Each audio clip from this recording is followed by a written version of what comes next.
Yo, welcome to the show. It's Boston's Banter with Frank the Bank and Keith K. Lava. You know the answer. Talking sports, breaking down the play so raw. From the Celtics to the Sox, we giving you the score.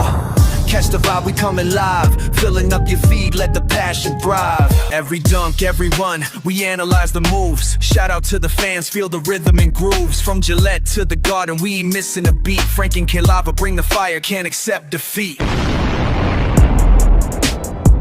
What up, what up, what up? Welcome back to Boston's Banter, where the sports are wicked and the banter is Pissah. I'm your host, Frank the Bank. With me, as always, is Keith K. Lava La Cava. What's going on, bro Marion Hampton? Bro Marion Hampton, I like that one. Yeah, buddy. Nothing much, bro Linda Mare. Linda Mare in the house today. We're a few weekends away, dude. Yes, we are. Frankie. Draft weekend is around the corner. What we got? 2 more weeks, and then 2 weeks from this Saturday, bro. Oh my goodness, that's crazy. Mine and then yours and then mine. It's just back to back. Gonna be a fun-filled weekend, and Labor everybody, Day weekend. Excuse the finger, slice my finger open at work today. Let's get into the wicked Pissah news. We got some NBA to talk about briefly. Yes, here. we do, man. Some We got news. a very notable player Yeah. who's gonna be calling it a career, and what a hell of a career this guy had. Yes. Again, just like Chris Paul, I wish he could have won a championship. I know, it's crazy. So 9-time All-Star NBA point guard Russell Westbrook is retiring from the NBA after 18 seasons. Wow. Now, he was the 4th overall pick out of UCLA in the 2008 NBA draft to the then Seattle Supersonics, who turned into the Thunder that year, actually. Of course. He would go on to spend 11 seasons in OKC, then play for the Rockets, Wizards, Lakers, Clippers, Nuggets, and most recently the Kings. So he became a bit of a journeyman. Yeah, a little bit, but he was a walking triple-double. That's for what I'm many saying, years there, bro. Buddy. You don't mean Uncle Russ retiring? That's what I'm saying, bro. It's So wild. known for his elite athleticism, speed, and non-stop motor and intense competitiveness. He had Yeah. nothing but respect by his peers in the NBA. Also known, like you just said, Frankie, as the triple-double king. Currently, he's the NBA's all-time leader in triple-doubles. He beat the 47-year-old record held by the great Oscar Robertson of course. in 2021. He also holds the record for most triple-doubles in a single season with 42 in 2017, also surpassing Oscar Robertson's 55-year-old record of 41. Now, along with being a 9-time All-Star, he's part of the NBA's top 75, 9-time All-NBA, USA Olympic gold medalist, and was the league MVP in 2017. And like I said earlier, Frankie, I wish he could have won a ring, know. though. I really He did, did too. have the craziest outfits, as you see in this pic here, man. The guy was always walking in looking like Cruella DeVille, him and Cam Newton, man, sharing the same closet or something like that. Wild, bro. But yeah, man, he had a hell of a career, so congrats to him on a great It career. was unbelievable. Hall of Fame career, for sure. Absolutely. And then, Frankie, I just got 2 notable NBA moves from this Yeah. past week. So the Clippers have re-signed point guard Bradley Beal to a 2-year, $13.2 million deal. Now, he only played in 6 games last season for the Clippers before suffering that hip injury. The Hornets have acquired point guard Dennis Schroeder from the Cavs for point guard Trey Mann. And Frankie, interesting stat here, and this is why I bring it up. This is Schroeder's 6th team in the past 20 months. I was going to say, the dude cannot stay on a team. Dude. It's crazy. He was on the Celtics for a short minute, too. And then they traded him. So crazy. between the Kings and Cavs last season, he averaged 10.8 points per game and 4.9 assists per game. Not a bad player. Not at He's all, getting man. traded. That's what I'm saying. The Hornets, they needed some guard help, especially after trading LaMelo Ball, too.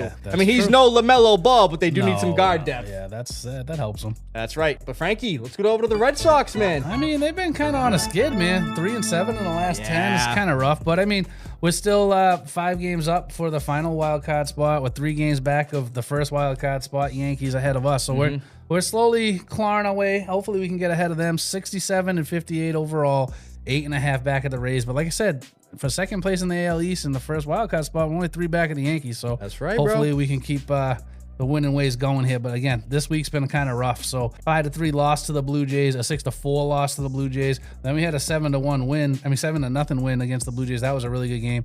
Then we had an 8-4 loss versus the Pirates, 4-0 win versus the Pirates, 8-3 loss versus the Pirates. And then last night, though, looked like our big, what we've been doing the last month and a half before this stretch, 11-1 whoop of the Diamond. Yeah, Diamondbacks, dude. man. Crazy. So, I mean, hopefully we can get back to winning because we had like 5 in a row losses there, and then again 3-7 in the last 10 is not looking good there. So, Dude, didn't every starting hitter in the rotation get an RBI last night? last night they looked great, and they were back to being hot, like they were swinging hot bats, 2 weeks ago. Right, and for the past month since June, essentially, really June, end of June.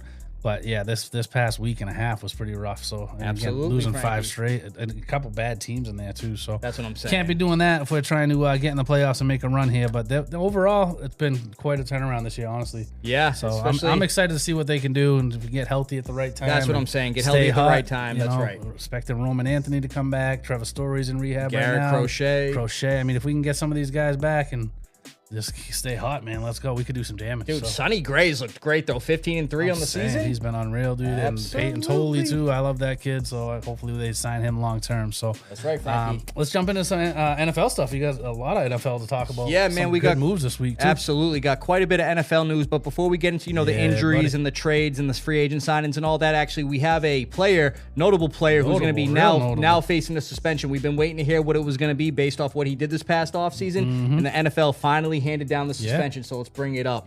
Falcons defensive end / linebacker James Pearce Jr. is being suspended for 8 games for violating the NFL's personal conduct policy. Now, us football fans all remember his arrest this past February in Florida after a domestic dispute involving his ex-girlfriend, Los Angeles Sparks forward Rakea Jackson. After the verbal dispute, Jackson told investigators she was driving toward a police station for help when Pearce intentionally rammed the back of her car with his SUV, and then when the officers arrived, he refused to cooperate, took off, and crashed his SUV, where he then fled on foot before being arrested, and it was quite a bit of a struggle. It took like 10 cops to take him down, bro. Yeah, he's a monster. So, luckily for him, this past April, Pearce entered a 6-month pretrial diversion program under the agreement which was approved by his ex and then the responding officers. The felony charges will be completely dropped if he avoids legal trouble, undergoes counseling, and adheres to a stay-away order and passes random drug tests. He also faced no immediate jail time, which was good in his case.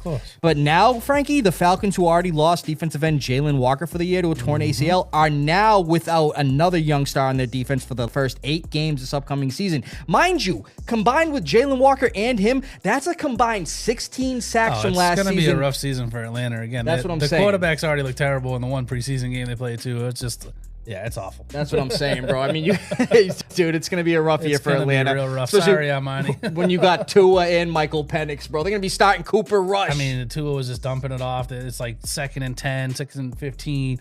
3-yard dump off, 3-yard dump off, 3rd and 15. Let's throw it 2 yards, air yards. Like, it's like, what are we doing? Yeah, man, they're probably going to suck. Sorry, Armani. Yeah, exactly.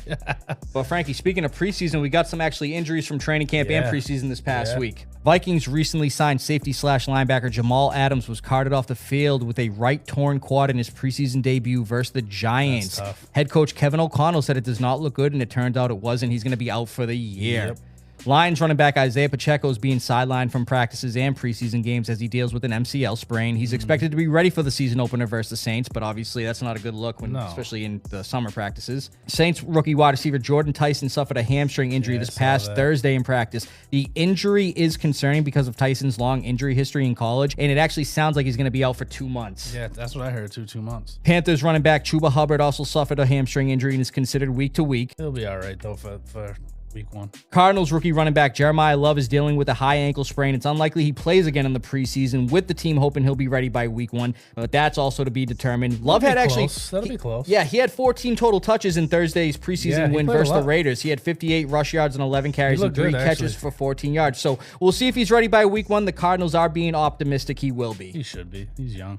And then, Frankie, we got one notable re-signing here I want to bring up. This dude got paid, and hopefully it paves the way for Christian Gonzalez to get his contract. Absolutely. Seahawks signed 3-time Pro Bowl cornerback Devon Witherspoon to a 4-year, $132 million extension that includes over $101 million guaranteed, $33 million a season, making him the highest-paid cornerback in NFL history. And now that should gauge how the Patriots got to pay Gonzo. Oh, Gonzo's going to get at least $2 or $3 million You more know a year what I'm than saying, he is, bro? for sure. That's Lock not him even- down. Lock him up. That's all he does on the field, bro. I love it. And then, Frankie, we got some notable moves I'm going to bring up. Yeah, we had some moves this week. Oh, a lot of them.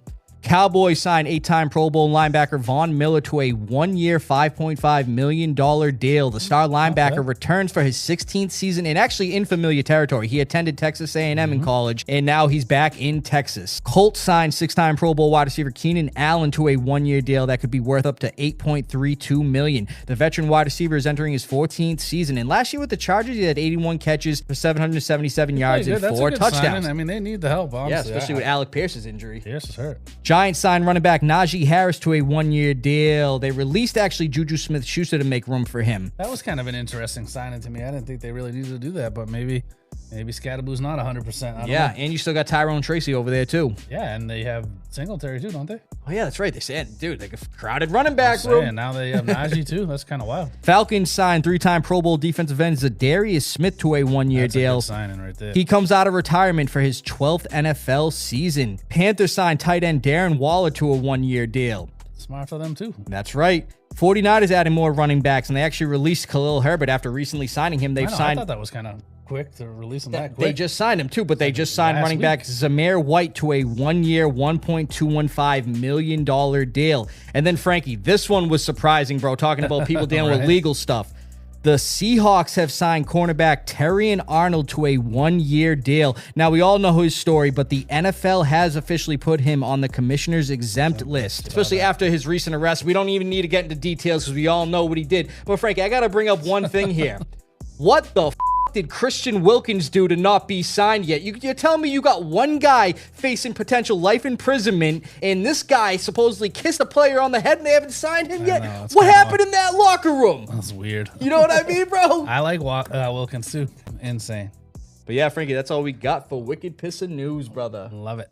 Another great Wicked Pissah News, and with a full slate of preseason games this past week, including obviously the Patriots, we got some stuff to recap here on Foxboro Focus. Football is back, baby. Let's go. So, Frankie, before we get into the recap of the preseason game against the Colts, I just got some recent signings for the Patriots. Yeah. Patriots signed running back Hassan Haskins to a 1-year deal. He played in 12 games for the Chargers last season and was actually a 2022 fourth-round draft pick of Vrabel's Titans. And I think it's unlikely he makes the team, but maybe practice squad. Nonetheless, interesting signing. And with injuries to a few of our guards, the Patriots have actually signed veteran guard Greg Van Rotten to a 1-year deal. 36 years old, has played in 144 games with 6 teams, and he actually started all 17 games the last 3 seasons, the last 2 with the Giants. So you're getting veteran depth there and a guy who's been durable. He's very durable. Been healthy. And we had 2 injuries in the first preseason game. To you know what I mean, we need it. We need the guy. Definitely, they were backup guards, but at the same time, you still need the depth. You need the depth. That's right. You have to have depth. But Frankie, like I just said, man, we had our first preseason game this past week, bro. None of the starters played. Yeah. But before we get into a recap, let's just show the highlights. Patriots vs. Colts preseason game 1. 8 plays into the Patriots opening drive. Tommy DeVito got the start in this one. Kicker Andy Borregales is going to nail a 40-yard field goal to make the score 3-0. In 5 plays into the Colts' next drive, quarterback Anthony Richardson is going to be intercepted by cornerback Kendall Vildor. He was ruled down by contact, so no game, but Patriots ball. Patriots didn't score after that interception, so we fast forward to the start of the second, where quarterback Anthony Richardson is getting a 6-yard run to the 1-yard line.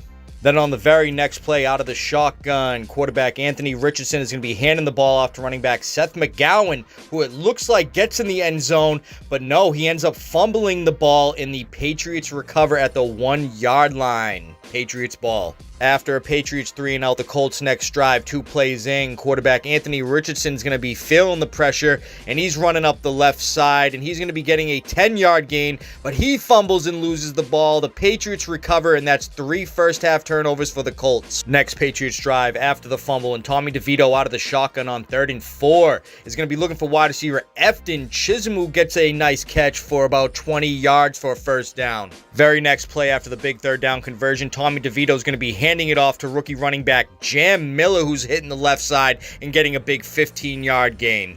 Then a few plays later, facing 3rd and 6 in the red zone, Tommy DeVito out of the shotgun is going to be looking for wide receiver Kyle Williams, who catches a 12-yard touchdown to put the Patriots up 10-0 with 4 minutes left in the first half. But 7 plays into the Colts' next drive, quarterback Anthony Richardson sneaks in for a 1-yard touchdown run to make the score 10-7 with a minute left in the first half. Next Patriots drive, Patriots trying to score before halftime, and Tommy DeVito out of the shotgun. He again is going to be looking for wide receiver Kyle Williams, who makes a nice hook route catch and gets upfield for 25 yards. The Patriots or Colts didn't do nothing at the end of the first half, so the score remained 10-7 going into the 3rd quarter. And with quarterback Riley Leonard in the game now out of the shotgun, he's throwing downfield but gets intercepted by safety John Saunders Jr., who takes it upfield for a 26-yard gain. That's the 4th turnover for the Colts in the game. Then 4 plays into the Patriots' next drive after the interception, and even after already missing a field goal, kicker Andy Borregales is going to hit a 52-yard field goal to make the score 13-7.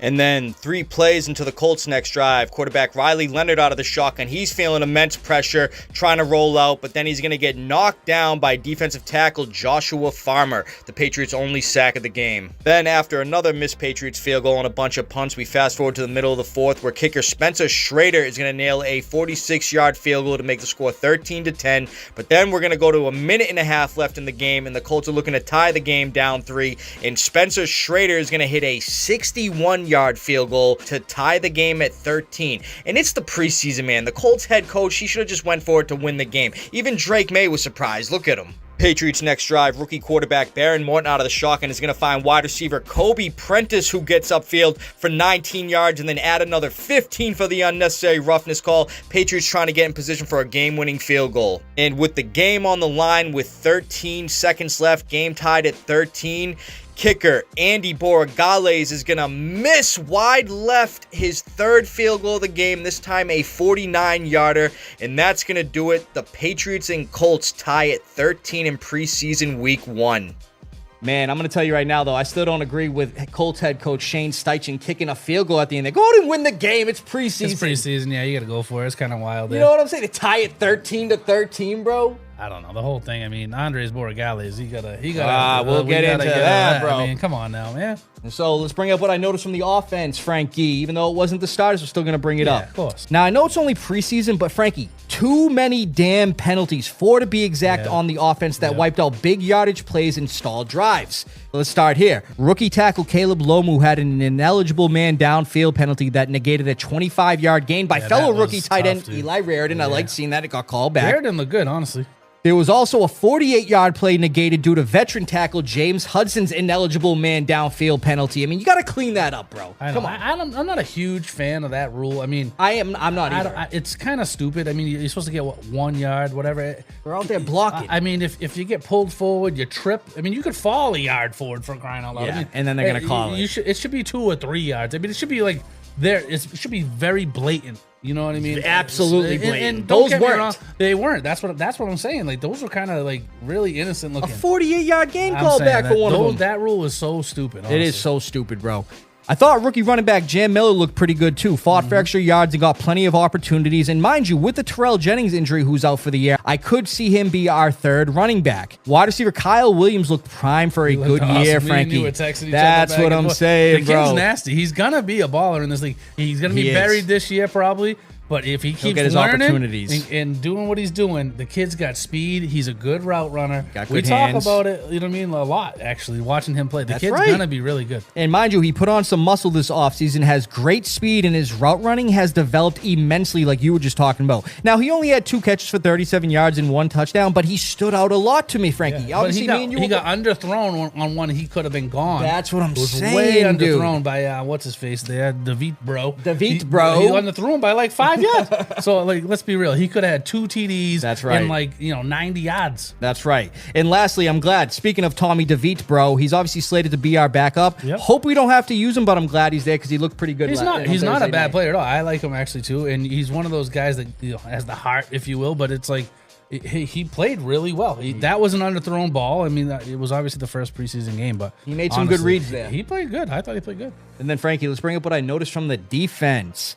So again, I'm aware it's only preseason, but still, the Patriots defense forcing 4 turnovers, 3 against Anthony Richardson himself, is a good sign that defensive coordinator Zach Kerr is implementing a good scheme over there. Now, pass rush depth, we've talked about it, Frankie. It continues to look like a potential weak spot on our defense. Talked about only 1 sack in the whole game, bro. Again, it's one of those things that we really need to.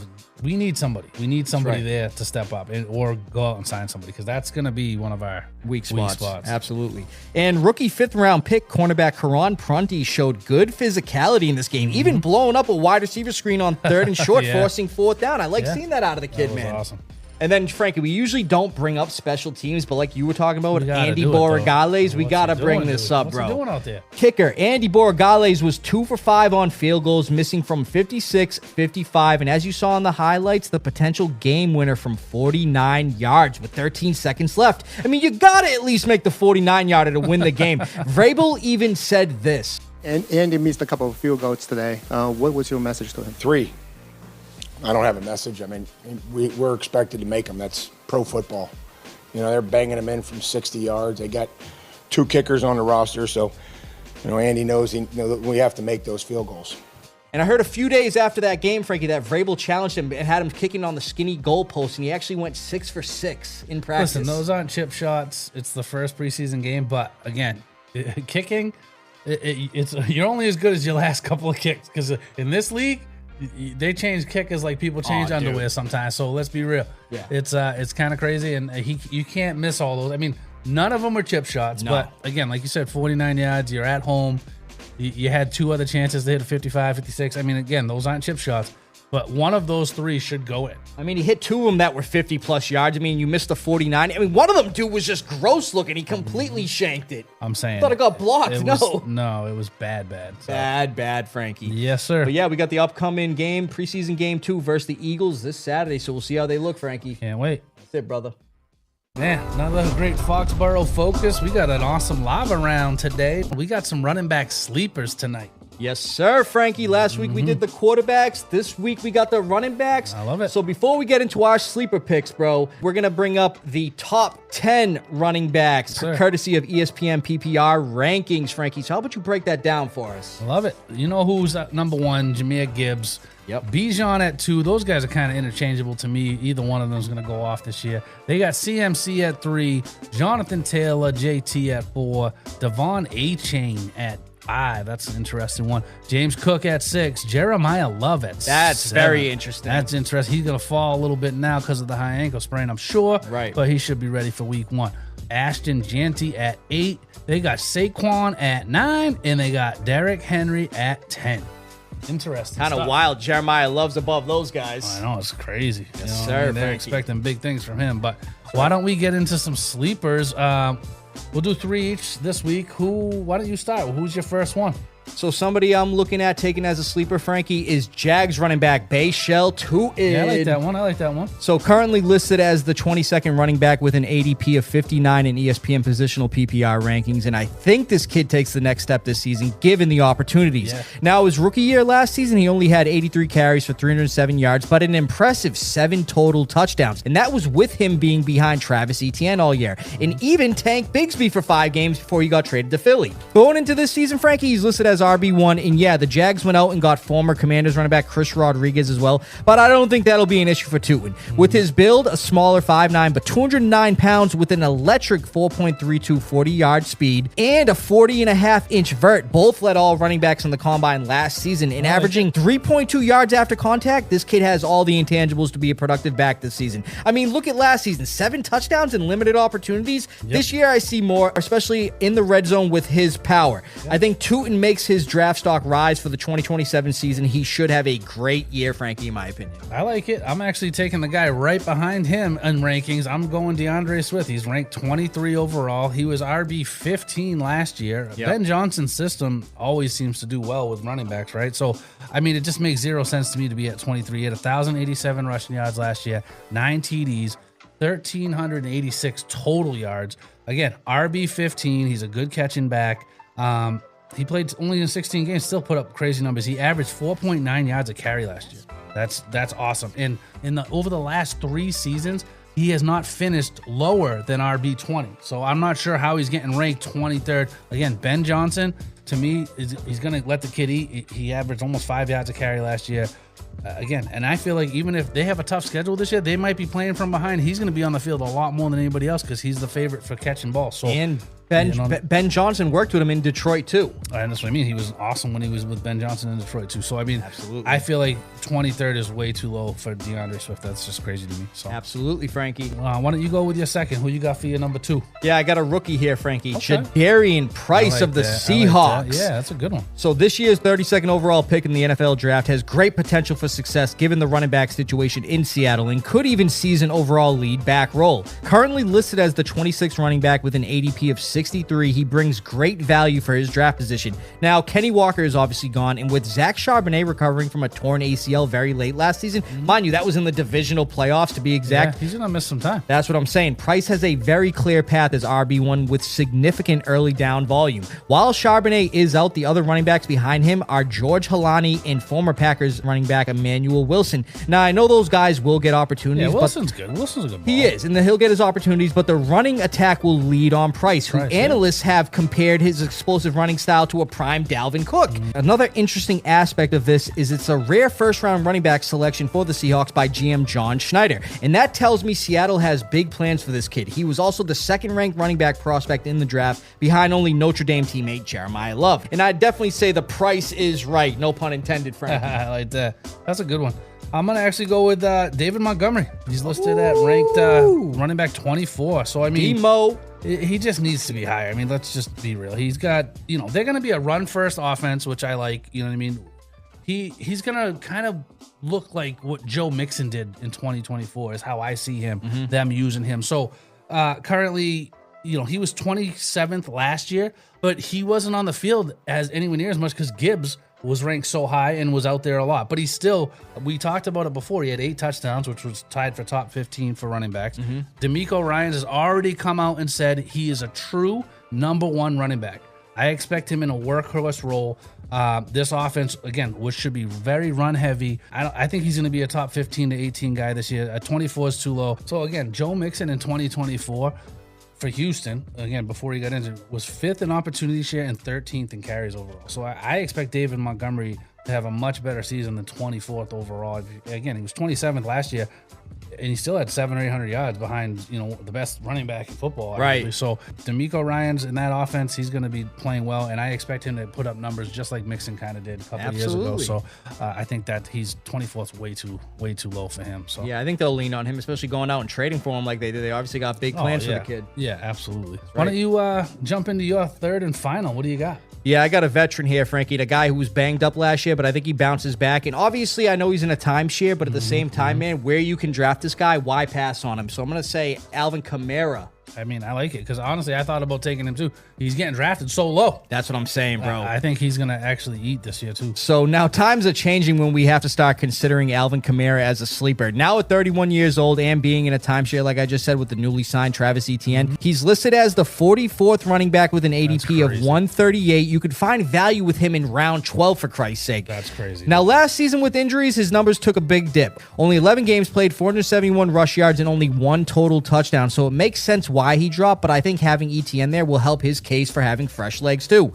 especially where you can draft him. Why not take a chance? You think the Saints will just disregard him? Hell no. You can even stash him as a flex spot during certain bye weeks. You know what I'm saying? Yeah, absolutely. The Saints clearly still want him around even after signing a top free agent running back, and given he stays fairly healthy, Kamara should provide value as a later round fantasy running back. I've always loved his power run style. The dude would look like he's jogging out there setting up blocks and breaking tackles, and I hope we can see more of that this upcoming season, Frankie. I like that a lot, honestly. So who you got for your third, Frankie? I'm actually going to be a homer here and take Travion Henderson, honestly. Travion! He's rated 26th overall, which, again, I know Ramondre is a good running back and stuff, but Ramondre had a lot of ball security issues last year. You even smell a hint of that. Travion better be on the field a lot. I mean, the kid averaged 5.1 yards a carry last year, had 10 touchdowns. He was the RB24. So to think that he was already, last year he did better than he's ranked at this year. There's no way he's going to be on the field less than he was last year. Right. So, I mean, how is that even possible? So the ranking to me is not doing him justice. He, again, 5.1 yards a carry. He caught 35 passes last year.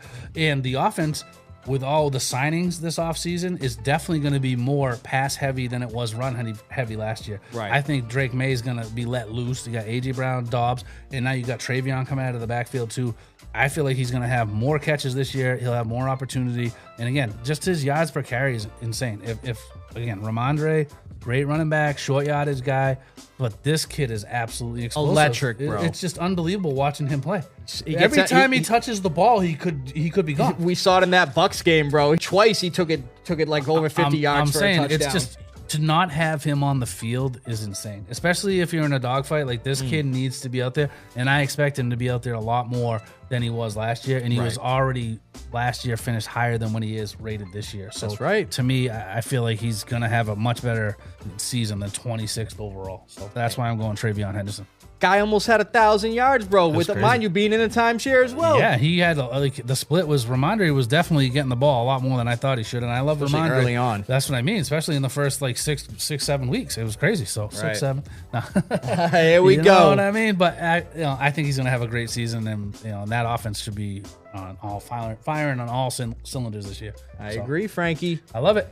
So yeah, man, another good live round. So next week, Frankie, we got the wide receivers. Let's go, Let's Wido. go. We're almost there, bro. Can't even wait.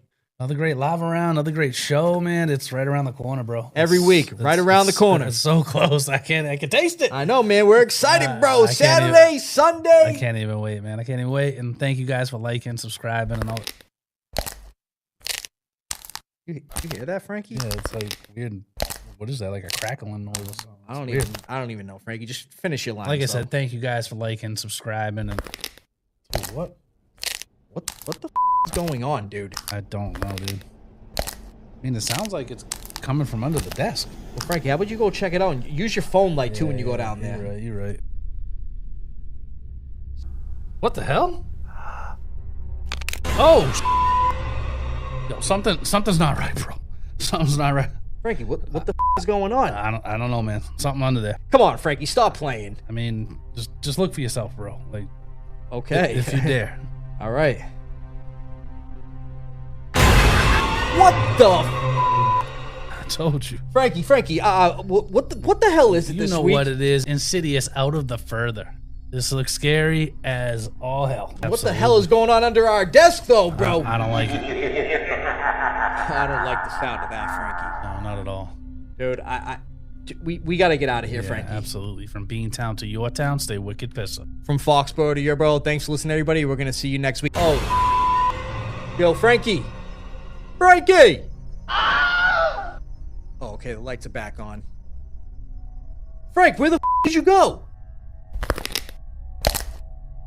Oh,